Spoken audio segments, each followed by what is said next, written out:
Looking very much at everything that a travel agent needs. So if they need further training, we've got a huge amount of training modules available.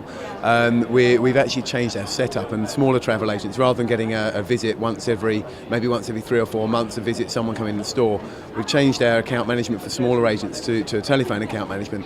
And if they want to call, we can call them every week to update them on the latest deals, make them aware of what's available in the marketplace, where they should be directing their sales. So actually, what we're trying to do, although we're not seeing people so much face to face, is trying to get much more regular contact, so they actually understand much more closely what's going on in the world of cruising, and that can actually impact on their business today and tomorrow, rather than maybe wait for a visit in 3 or 4 months' time. So we're sort of changing our focus a little bit more to get more regular contact, slightly closer contact, but maybe a little bit more by telephone than a face-to-face angle. I think then looking at our bigger agents, we're just working very, very closely with them, analysing every piece of activity we do, looking at every advert that we carry out with them, every mailing, and then looking at further opportunities. Have they got databases we haven't yet tapped into? Is there something we can do on the web for pay-per-click? Maybe we've done TV with a couple of agents this year that we've never done TV with before.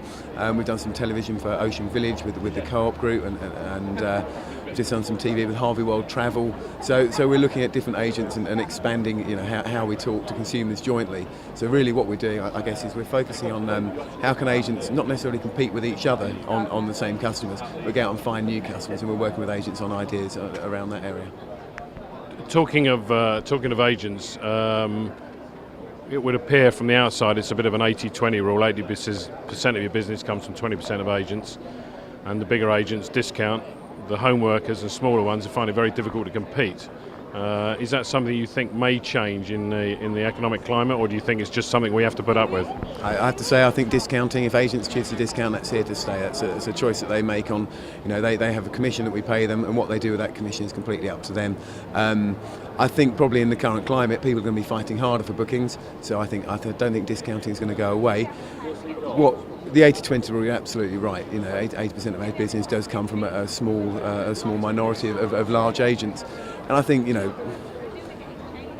there's an opportunity for new agents and new entrants to come in and take a share of business. There's about £240 million worth of commission payable by cruise lines, in 2009.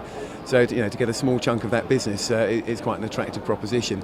And by the time we get to 2012, we reckon that's going to go up to about £340 million of commission available. So I think if an agent's sitting there thinking, crikey, how am I going to get into cruise? There's a big earning opportunity there. The cruise lines are offering.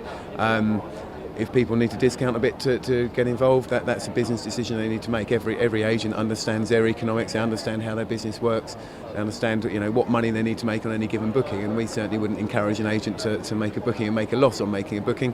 And I think it's about talking to new customers, talking to people who aren't necessarily looking for a booking, and focusing partly on value and partly on what's offered within the cruise package, and then focusing on the service that they deliver. So focusing on making sure that they advise their customers about shore excursions, advise their customers about what to do in the various ports, advise their customers about how to get to the port, maybe add on things like booking a hotel in Southampton the night before, a tour of the New Forest, when they come back, maybe private limo back home, adding in those sorts of things. That's when an agent can really add some value without necessarily having to just give commission away to secure a booking.